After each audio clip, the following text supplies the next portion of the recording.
Hey there, Denise here.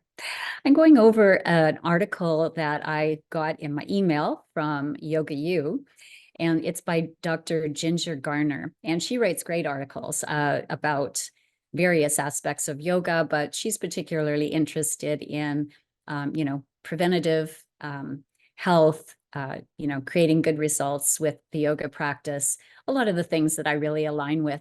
And this article is just such a great opportunity for me to go through and just talk about like some of the different problems and sort of expand on some of the things she says in here. Right off the top, she basically says, you can't cover everything in one blog post, but I just thought I would give you a little bit of insight into like how in activated asana we approach these concepts and think it through.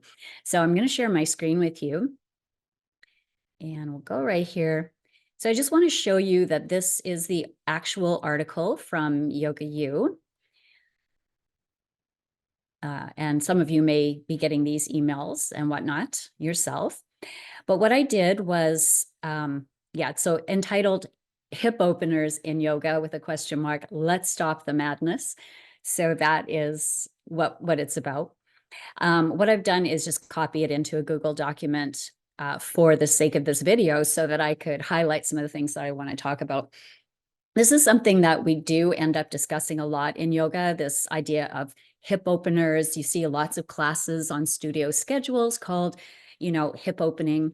And for some reason, the idea has lingered in spite of new information and better information that the hips need to be opened and that people have tight hips. So that, I don't know, there just always seems to be people have a need to open their hips. And we all know that's code for stretch. So why do we think that the hips need to be stretched? So that's going to come up in the course of me talking through this article. So let's just start with the first paragraph here. Yoga is not about flexibility. I think if you're on my email list, you probably know that. It's not about stretching or just trying to get deeper and deeper into postures. It's really supposed to be a healthy way of living, a healthy mindset. There's certainly like an orientation toward truth and self-knowledge and self-realization and all of that. And we all know that just being more and more and more bendy and flexible and going deeper and deeper into postures does not achieve those ends for you. So yeah, that's not what yoga is about. Let me just increase the size of this text too. So if you're watching it on a device or something, it'll be really easy for you to see. So we've learned things, we have ways now of better helping the hips remain healthy, sort of diagnosing things early and things like that. But there is lots of problems with that. So that's kind of what I wanted to point out. So what she says here is that the hip was relegated to a joint worthy of no more than tendinitis or bursitis or osteoarthritis diagnosis. Generally people, would have hip pain and they would go and, get some assessment. There are like orthopedic tests that can be done to determine if you have tendinitis, which would mean pain and inflammation for sure, but perhaps some damage in the tendons of different muscles that are around the hip. You could have bursitis. So there's structures called bursas that can be very, very point tender when they get compressed too much, or osteoarthritis. So that's where there's some actual cartilage degeneration in the joint. And, those things we can do orthopedic tests. And that an orthopedic test is a test that a physical therapist or some doctors could do, other sort of somatic practitioners can do too, where they would actually reproduce your pain by doing different movements or having you do different movements, sort of like on a table or something like that. And so, without going into the body, without doing x-rays, even they can sometimes determine, if you have a certain structure that's in trouble. And then failing that, sometimes, especially if it's bone, they can see things on x-rays. Now we have MRIs, we have CAT scans, we have other tests that are done to pick up on what might be the source of the problem. And then usually, like if there's degeneration in the joint, etc., not for something like tendinitis or bursitis generally, but for actual degeneration of bone and cartilage, then like they think about joint replacement. And, even though that surgery has come a long way, it's still pretty invasive major surgery. So, we don't want to just let people drift in that direction, when the body is designed to heal and adapt. So if we, catch that earlier, if we have a movement life that preserves the hips, then, we never have to go down there. Even if the last 3 generations of your family have all had hip replacements, that does not mean that you need a hip replacement. Okay. So, there's so many myths out there that need to be dispelled. I would love it if yoga teachers could help to do that.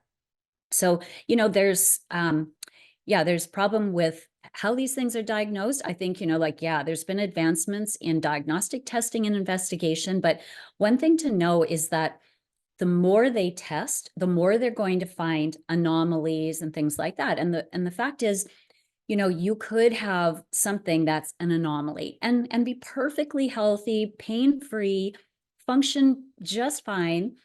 But, if you stress out your body too much, like you want to do too much end range stuff, like a lot of people do in yoga, then it's going to be a problem for you. But if your practice is not focused on getting more and more and more range of motion, you'll never have a problem with your hip. So it doesn't really matter what shows up on these diagnostic tests, because I guess if, the thing is, if we all had a test, like what if they tested everybody? They would have innumerable people with little tiny issues, little anomalies that never, ever, ever have a problem. And the problem with diagnostic testing like that is sometimes they will see a little anomaly and they'll blame that. They'll say that's the problem, when, the source of pain and discomfort or dysfunction could actually be something entirely different. It could be actually psychological, like something in the psyche, something that your body's trying to heal from, or some trauma it's processing, So we don't want to just like pretend that there aren't other major factors beside what's going on in the tissue that could actually be at the root of the problem. So that's my caution with diagnostic testing. I wouldn't like rush to that.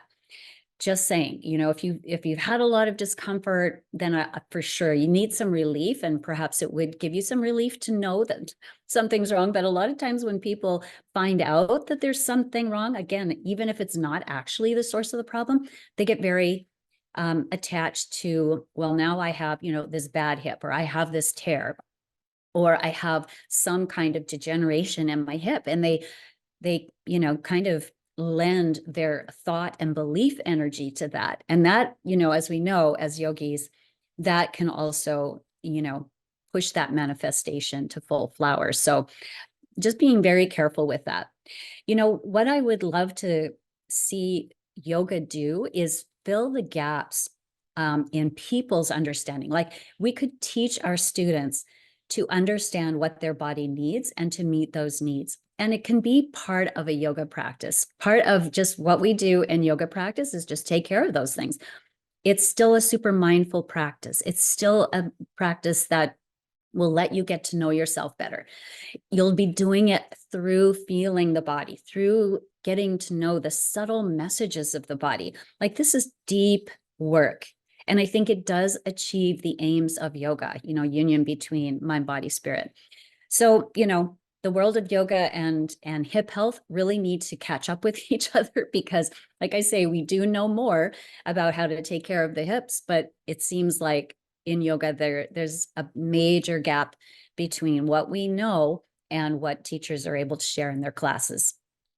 So, the truth is a lot of yoga teachers have had major injuries from their practice. And a lot of them don't want to talk about it. They actually kind of keep it in the closet. They remain in pain. They teach their students the same practices and asana and methods that got them injured, because they don't know any different. They don't know any better, and they may not even realize that the pain and injuries that they're suffering are actually from their practice. So again, it would be better if we all understood this, fully. So, things like, these are typical injuries in yoga, what she mentions here, like labral tears, impingement of various structures around the joint, being compounded, with, what happens is these are like tend to be gradual onset injuries.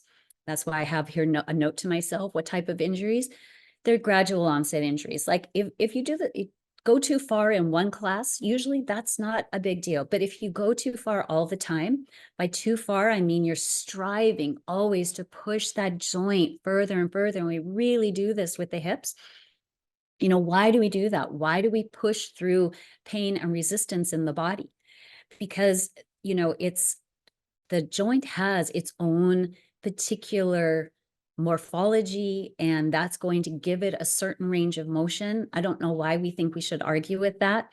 Sure, if there are sources of limited range of motion, things like sitting way too much, things like going into, poor postures a lot, but especially its sedentary lifestyle.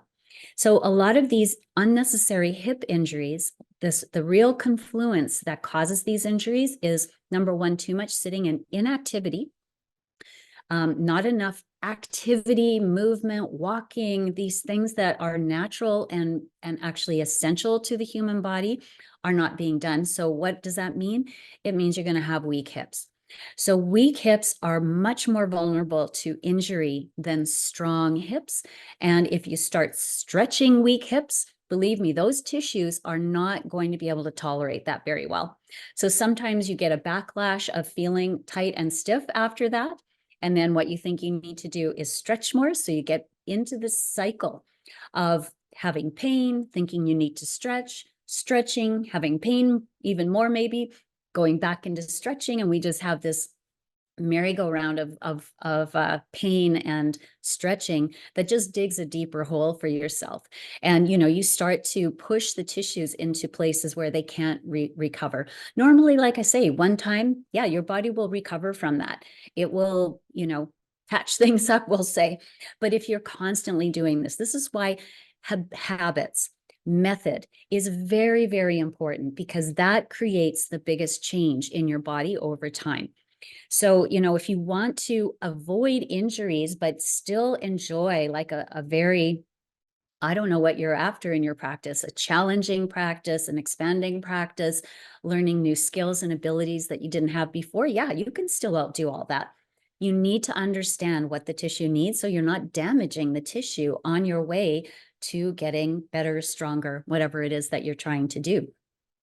So yeah, like these gradual onset injuries is something I really cover in the academy, because I think yoga teachers really need to understand this, because, then you're being very motivated to actually help your students develop their better habits. Class by class, you want to really look for what are the habits of collapsing into joints and, because of weak muscles, just sort of losing technique, losing control, grace, you can spot those, especially if you're using the activated asana methodology. So yeah, there is, lots more diagnosing. As I said, there's a bit of a problem with that. It's not as though people didn't have labral tears and these other sort of deeper issues in the joints before. It's just that now, they have ways of looking and seeing. And as I said, that doesn't always mean that that's the source of the problem. So we can't like just jump to that conclusion. However, that's generally what happens. And then you're sort of funneled into a couple of routes.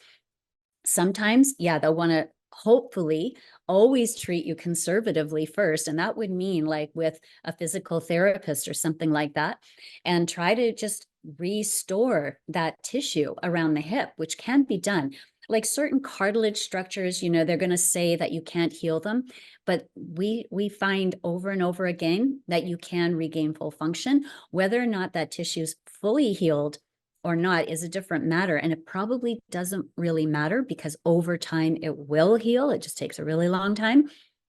Again, something that we cover in the academy is how long would we expect that to take? That really helps you know how long you have to stay the course, and helps your students understand that too. But, when conservative management doesn't work, I mean, you're catching things too late, and that you're generally what happens, and I saw this happen with family members too, is they're not taking care of their hips. maybe they have an injury, slip and fall or something. They start going down this road to hip pain. They wait 2.5 years or so for a diagnosis. Okay, now they're told they have arthritis, osteoarthritis, and now they need a hip replacement. Whereas if they had been looked after 2 or 3 years earlier, they could have been rehabilitated, right? They could have been strengthened. But in that time, because of pain, they avoid movement. Things just get worse when you avoid movement, and you're trying to just manage your pain and whatnot, and then you don't move enough and you're getting weaker and weaker tissues. We think that weakness just refers to muscle weakness, but it doesn't. It refers to connective tissue weakness, to joint structure weakness, to weakness in your proprioception. So, I mean, it's a big hole that's being dug when you stop moving. And so, sometimes you just end up in a place where there's really nothing else to be done. There's too much pain and degeneration to take the kind of physical therapy route. So, you need to hip replacement, and hip replacement is not the end of the world. You can come back from hip replacement too. But if you've gotten quite weak up to the hip replacement, now you've got a really deep hole to dig yourself out of after hip replacement. So again, it can be done, but I'm just telling you, it's a really hard road. So why not? Why not help people develop better habits, develop stronger tissue, develop better sensitivity around their joints? That's what we can do in yoga. This whole thing about stretching all the time is kind of insane. It's taking people who are already weak and making them weaker. And that obviously is only going to result in one thing, and that's going to be dysfunction. So let's just keep going with this. She's suggesting that one of the things that can be done here is that we don't do hip opening. We stop emphasizing hip opening. And I have to agree with her. I mean, it's an excellent point. Yeah, why are we focusing, what are we focusing on yoga anyway? Like the what and the how, like the how we practice can make such a difference in the outcome. And like, what else does she say here? The yoga posture should be evolved to prevent injury. Absolutely. And there are many resources. She has lots of resources and things to look at on her website. And one of the first things she would request is, no more hip openers. And as I've already mentioned, why do we keep defaulting to that? We need to stretch out the hips. This is just crazy. Now, one thing that I would say is like, when they have bony and structural idiosyncrasies, the thing is, like, our joints are not the way they look in the textbooks, okay? There's not a person alive who doesn't have an idiosyncrasy. Like, idiosyncrasies are not pathological, they're not a problem. Everybody has like different joints, shapes, and sizes, and depths, and all of that. And it doesn't matter, because all the things that go with that, it's not just the bones, right? It's all the connective tissues and soft tissues and cartilage and all the structures that form the joint. They're all going to be such that they're perfect for that joint, and it's not usually a problem. So I think it's the wrong thing to do is to think, oh, I have a joint idiosyncrasy. No, you have a joint that is perfect. And that joint moves in these directions with this many degrees of movement. It's not normal or abnormal or idiosyncratic or anything like that. It just is what it is. Like, why do we think that it should be other than that? And what we want to do in yoga is just move as best we can. We want to actually discover our own abilities, our latent abilities we didn't even know we had. And how do we do that? We have to move through the body and positioning the body and transitioning from one posture to another with awareness, and it helps to use a system. This is what organization and activation is. It really helps you know your body better, and it helps you optimize your position. So can I get my joint in the best position for my joint? And now I can work on getting it stronger, being more sensitive, creating that habit. So no matter what I do in life, I'm always using the best joint position, because people use pretty wonky joint positions in yoga and in their life, because they don't stop to think about it. But once you start practicing a habit, it becomes how you move. And we want to replace our wonky habits with better habits. And so that's how I think we approach this, how we make yoga a class, a practice that is going to teach us better habits and create better, stronger, more resilient body. But it's not just about the body. This is deep, personal, introspective, interoceptive work. This puts you deeply in touch with you. And so I think that is what is possible. And, really, this is what activated asana is all about. The other thing she suggests is, stop bullying your tissues, 100%. And she says, like a lot of people cannot stabilize those end range positions that yoga puts you in because, well, she doesn't say why, but I'll tell you why. It's because they can't turn on their muscles in that end range position. So I would recommend that you always stay within the range of motion that is your true range of control. Like, what range do you actually have control over? And if you work within that range and you're very consistent in using organization and activation, you will eventually expand that range. But this is where, again, we kind of go back to the yogic principle of letting go of the actual outcome. I'm very outcome oriented, but I don't mean that we're jumping ahead to the outcome. I'm not like goal oriented in that way. I'm like method oriented, I guess. How do we practice posture by posture, breath by breath, moment by moment, mindfully, so that we don't need to worry about what's coming down the road? Because what we're doing in this moment is respecting the body and working with it so that it's taken care of and we're present with ourselves. Like that's why we don't need to worry about what's going to happen down the road. We don't need to worry about labral tears. It's just simply not going to happen with organization and activation. We're giving the body an entirely different stimulus than we would in passive stretching or something like that, or aggressively pushing into end ranges. We can actually go to end range over time, but while we're working on organization and activation, we're building stronger tissue. So it's not just muscles that get stronger, it's the connective tissues that get stronger over time. And that is what prevents these joint injuries. So that, again, I think it's an important distinction for yoga teachers to understand. It's really not talked about out there. I don't think most yoga teachers and trainers fully understand the principle of tensegrity and how we use fascial tensioning to support joints and to move with coordination and sensitivity. And so, that's what I'm doing in activated asana. Yeah. And so she brings up the fact that, yoga is about a way of living that encourages moderation and mindful movement and thinking, right? Like being present and not being aggressive towards your body. But somehow the seed got planted, right? That yoga is about those end range positions. Yoga is about extraordinary range of motion. And if you have that naturally in your body, you feel quite successful in yoga. And I would say, good for you, but please take care of your joints and your connective tissues because you could end up pretty severely injured. Many do.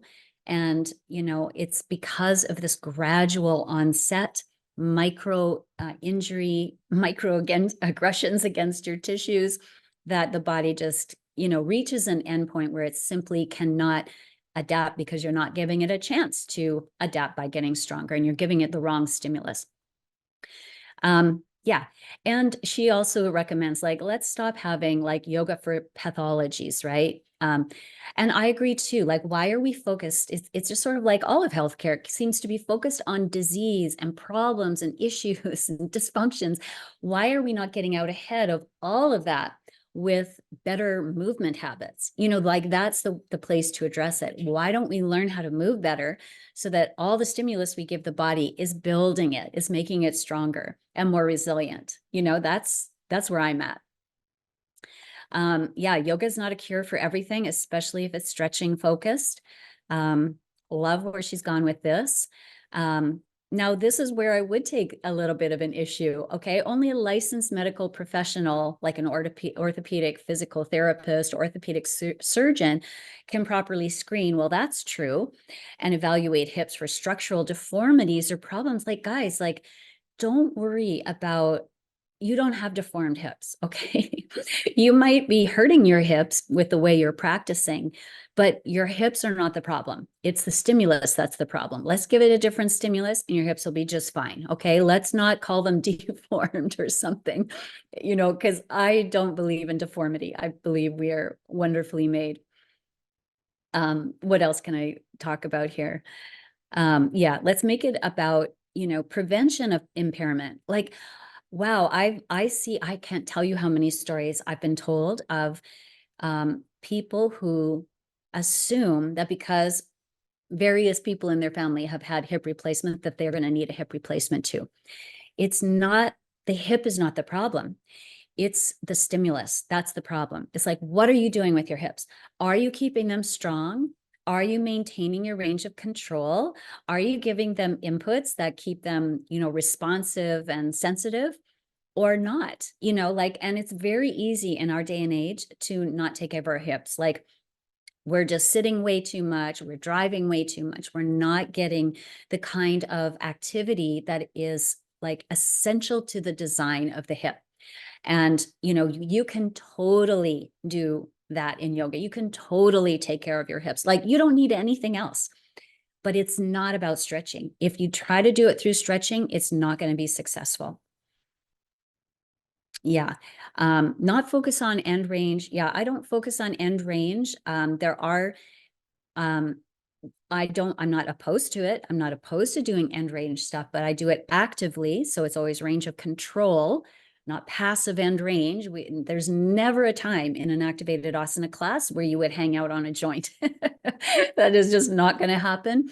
You're going to be pressing down and activating and breathing and really deeply connecting with yourself. And there's nothing else to think about. It really keeps you present because of that. So yeah, there's no hanging out on joints, no passivity until Shavasana. However, there is like deep peace and presence within yourself throughout the entire class. Yeah, avoid adjusting people's hips. So I think, sort of since COVID, people are not doing a lot of hands-on adjustment, which is probably just as well. Hopefully your cueing can address what you're seeing in your class. And, I feel like, being present with your students, really watching them, cueing to what you're seeing, not singling people out, of course, but just, cueing such that everyone in the room benefits from the cue. That's what I recommend. So I hope that was fun to go through this article. I'll probably do other ones too, but you see, there's a problem with our thinking and we need to sort ourselves out with that. We need to change our focus in the practice. I would love it if you would do some training with me because my academy is exactly filling this gap between what we can really do, what is possible in the body, and what seems to be done out there in the market, which is actually pretty destructive overall. So not to spoil your day or anything, but I just hope you enjoyed that. And I'll see you on the next one. All right, bye for now. Check out the links below if you want to learn more about my Activated Asana Apprenticeship Academy and my type of training. Bye, guys.